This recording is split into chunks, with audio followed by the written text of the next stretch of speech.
Деструктивные маятники. Сдайте себя в аренду. Группы людей, мыслящих в одном направлении, создают энергоинформационные структуры-маятники. Эти структуры начинают развиваться самостоятельно и подчиняют людей своим законам. Люди не отдают себе отчета в том, что невольно действуют в интересах маятников. Как очнуться от вязкого наваждения? Нас с детства приучали подчиняться чужой воле, выполнять обязанности, служить Отечеству, семье, политической партии, фирме, государству, идее. Кому угодно, но себе лишь в последнюю очередь. У каждого в той или иной степени есть чувство обязанности, ответственности, необходимости, вины. Каждый человек так или иначе состоит на службе в различных социальных группах и организациях. Семья, клуб, учебное заведение, предприятие, политическая партия, государство и так далее. Все эти структуры зарождаются и развиваются, когда отдельная группа людей начинает мыслить и действовать в одном направлении. Затем присоединяются новые люди, и структура разрастается, набирает силу, заставляет своих членов следовать установленным правилам и в конечном итоге может подчинить себе большие слои общества. На уровне материальной реализации структура состоит из людей, объединенных общими целями, и материальных предметов, таких как здания, сооружения, мебель, оборудование, техника и так далее. Но что стоит за всем этим на энергетическом уровне?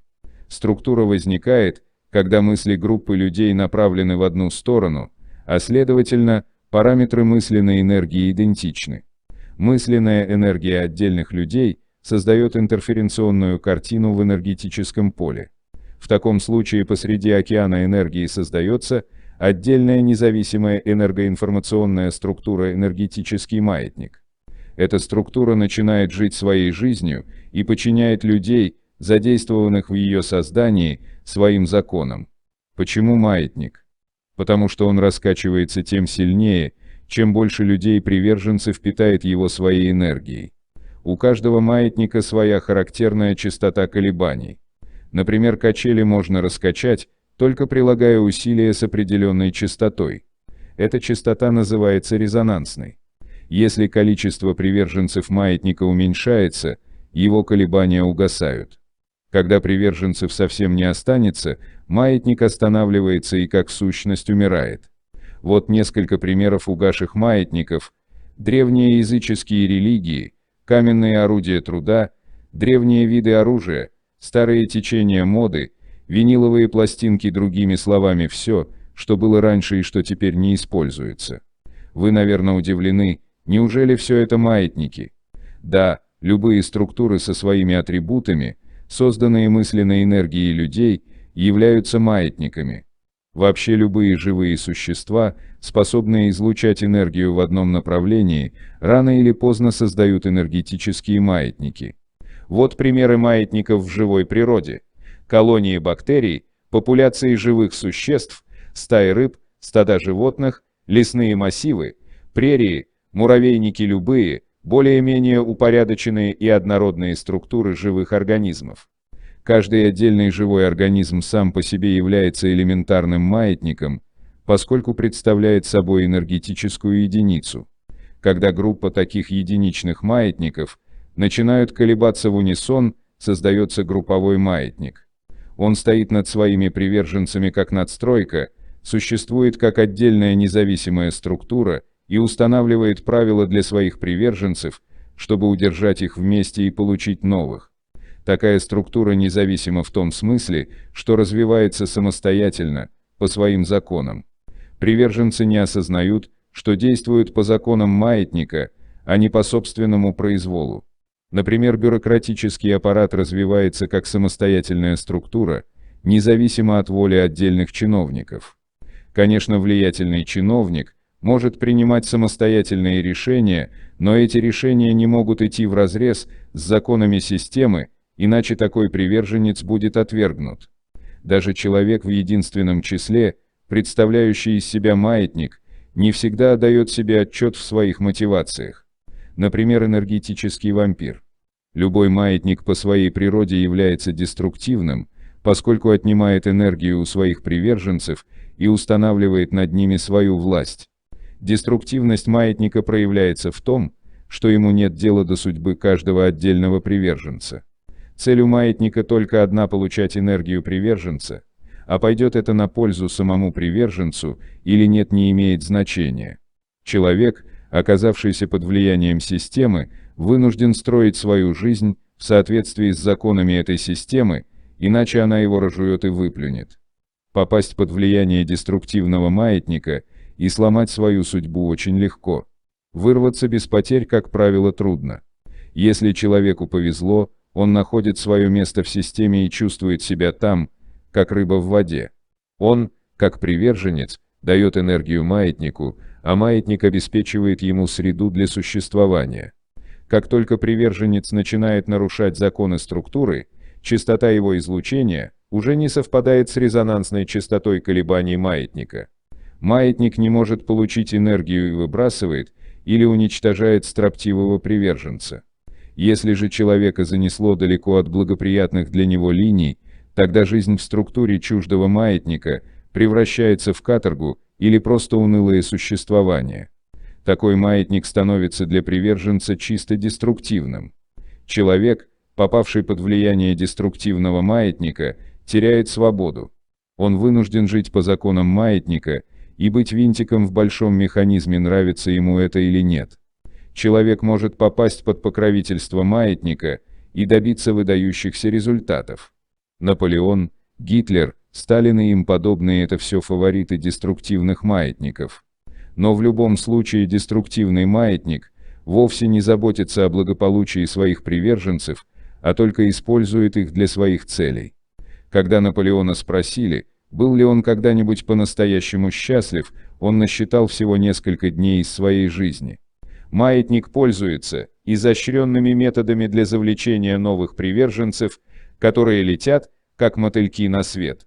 Как часто люди, прельстившись на рекламные штучки маятника, уходят далеко в сторону от счастья, которое было совсем рядом, идут в армию и погибают, поступают в учебное заведение и напрасно осваивают не свою профессию, находят чуждую, но якобы престижную работу и утопают в болоте проблем, связывают свою жизнь с чужим человеком и потом страдают. Деятельность маятника очень часто ведет к разрушению судеб приверженцев, хоть он и пытается скрыть свои мотивы всякими добродетельными и оправдательными масками.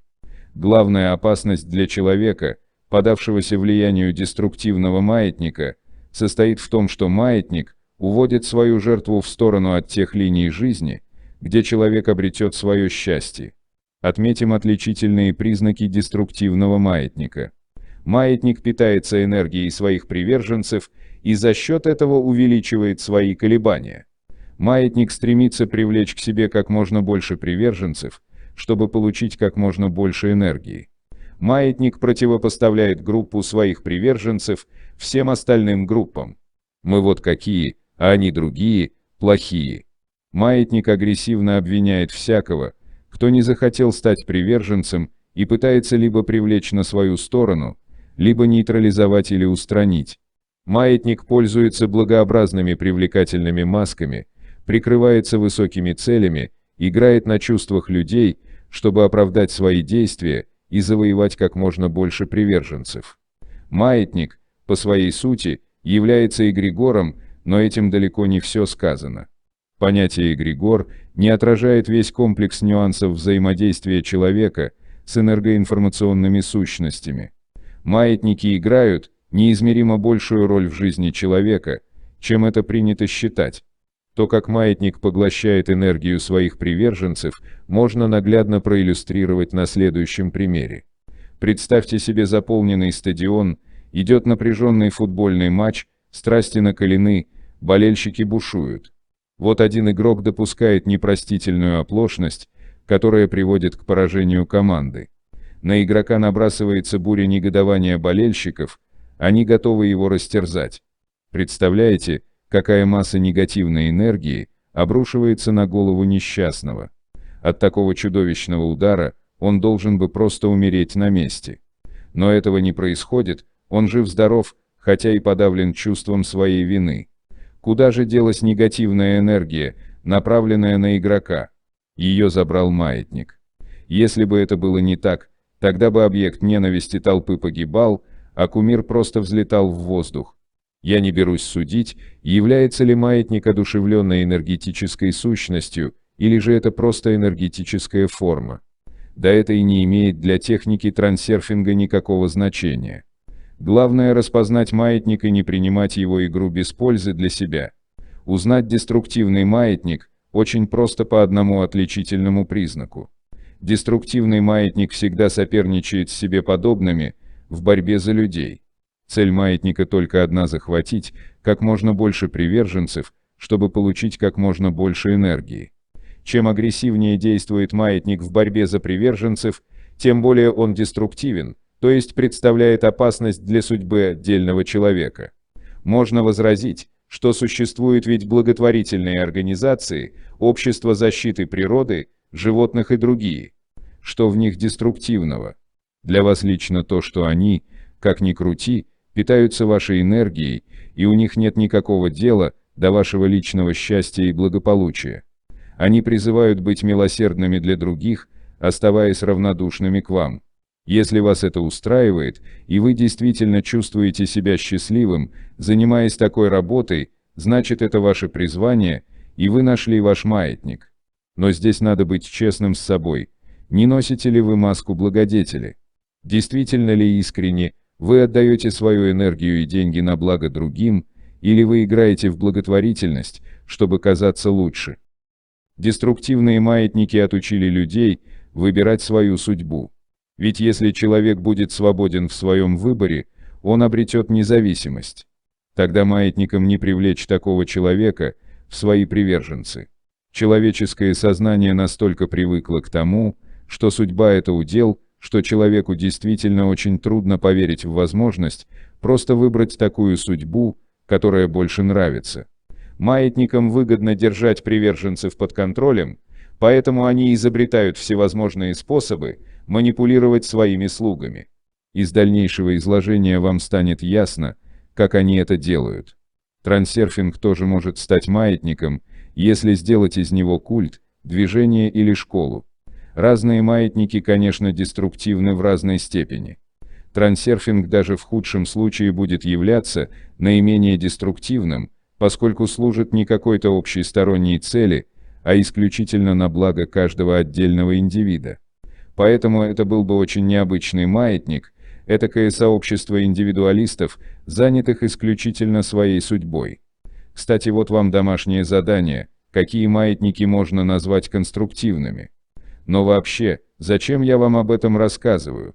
Затем, чтобы объяснить, что означает выбирать свою судьбу и как это делать. Наберитесь терпения, дорогой читатель, все не так просто, но постепенно картина начнет проясняться.